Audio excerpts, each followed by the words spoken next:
anh học quan khỏe mà. Đánh 70.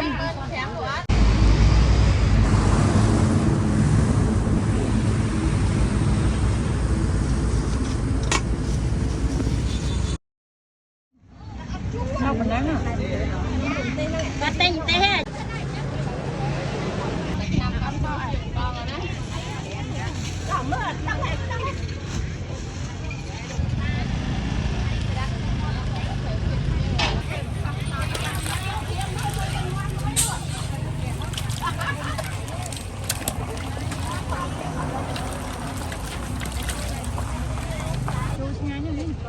Lê này còn khen đấy.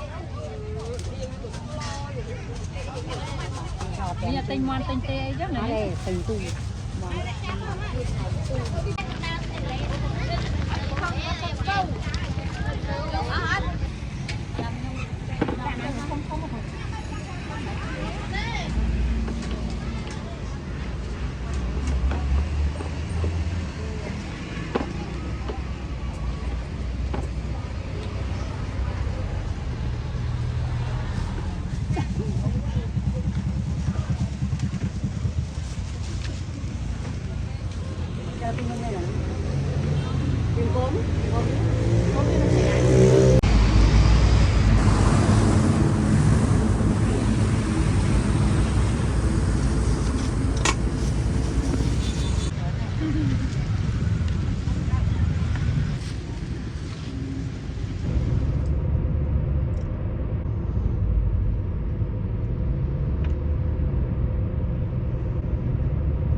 Tình lô nghe chứ?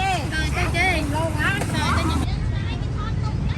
Mẹ tha cho mẹ, con tha tung ra. Ở đây chăm.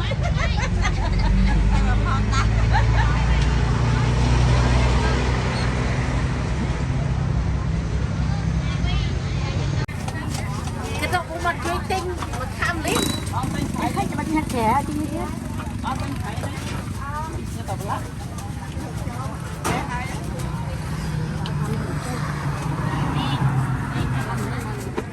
Come on.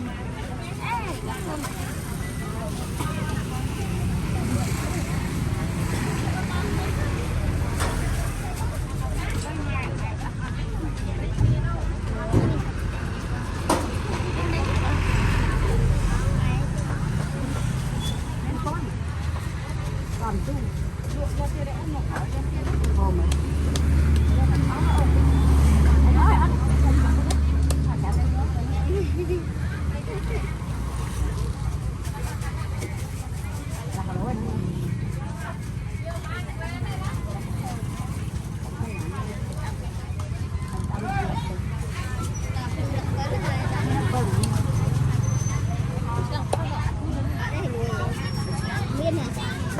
Con chưa vô mặt lô đó, cái này đẹp thôi. Dạ.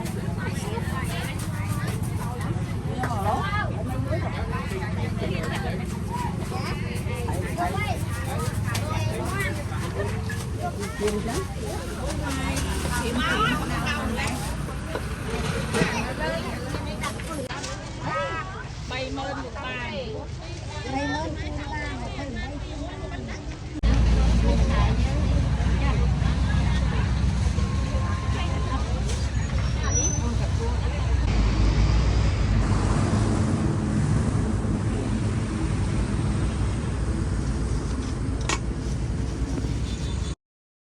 Bán cái có cái tinh trần.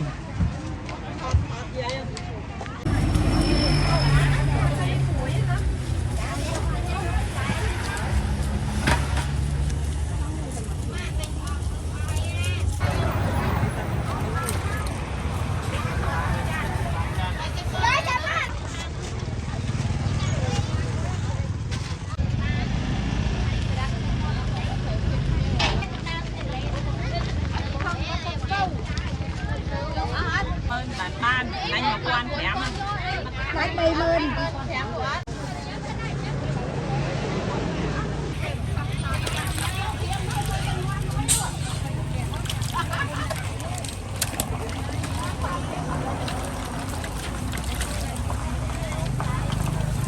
ai thật hả không? ai kêu mà tinh ốm chả À, đây nha cô. lại thăm siêu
Tên con khoáng ở đâu phần nắng ba phần nắng à? Tên đây nhá mũi đọc đi. Đó. Bây giờ nó mũi thế rồi. Mai thật nhiều nó mai nè.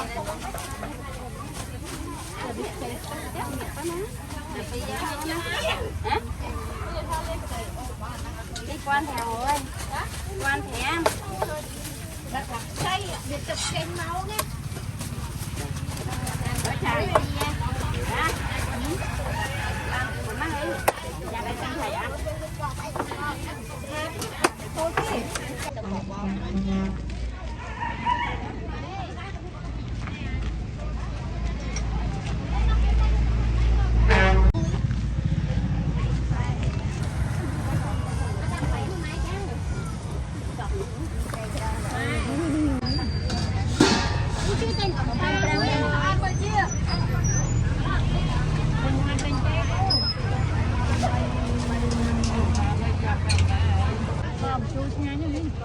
Lê này là nhang đây. Bây giờ tinh ngoan tinh tê rất này. Lê tình tu.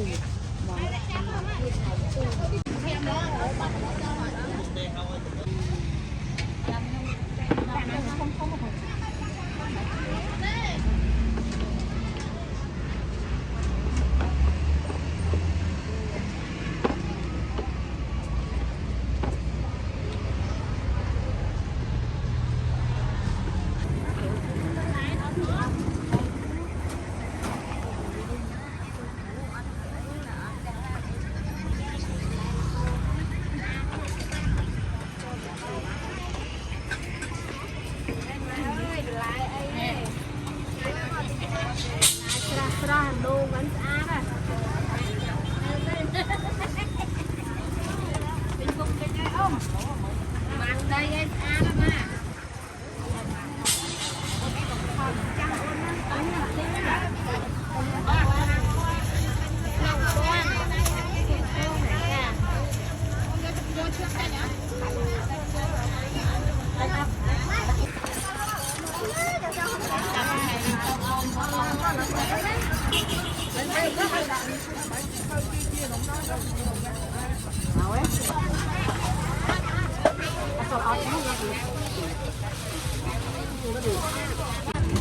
Đây mà không thèm con ấy. Thấy trời như này, có hôm vậy. Có một lô chạm mưa nữa. Gọi con, nó xin. Hãy subscribe cho kênh Ghiền Mì Gõ để không bỏ lỡ những video hấp dẫn.